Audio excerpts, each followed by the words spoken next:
சௌமியா அன்புமணி தோல்வி அடைந்திருக்கிறார். ஏன்னா அங்க திமுக வேட்பாளர் வெற்றி பெற்றிருக்கிறார் அப்படின்ற அந்த அதிகாரப்பூர்வ தகவலை நம்ம பார்க்கிறோம். தொடர்ந்து இன்று காலையிலிருந்து சௌமியா அன்புமணி முன்னிலை வகித்துக் கொண்டிருந்தார். கடைசி ஒரு சில சுற்றுகள்ல பின்னடைவை சந்தித்தார்.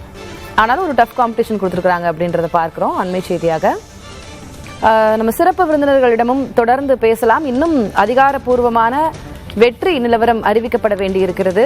சிறப்பு விருந்தினர்கள் நம்மோடு அரங்கத்தில் இணைந்து பயணிக்கவிருக்கிறார்கள். அடுத்த அமர்விலையும் நம்ம தொடர போகிறோம். தர்மபுரி மக்களவை தொகுதியில் கடும் போட்டிக்கிடையே திமுக வேட்பாளர் மணி வெற்றி என்ற அதிகாரப்பூர்வ அறிவிப்பு வெளியாகி இருக்கிறது.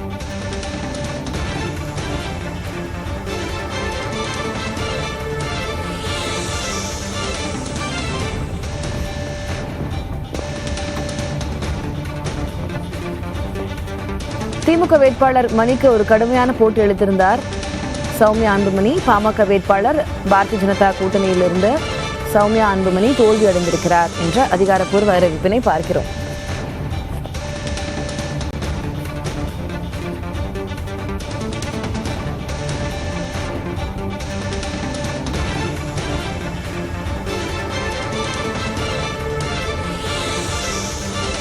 காலையிலிருந்து 2 தொகுதிகள் இழுபறியாக இருந்தன, விருதுநகர் மற்றும் தர்மபுரி.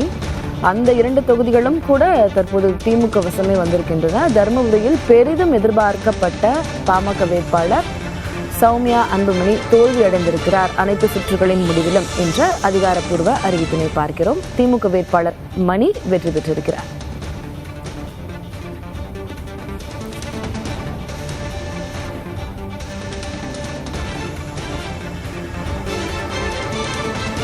அவர்கள் பெற்ற வாக்குகள் எவ்வளவு என்ற விவரத்தை திரையில் பார்க்கிறோம். 3,89,837 வாக்குகளை திமுக வேட்பாளர் மணி பெற்றிருக்கிறார். 18,524 வாக்குகள் அவர் முன்னிலை பெற்றிருக்கிறார் சௌமியா அன்புமணியை விட.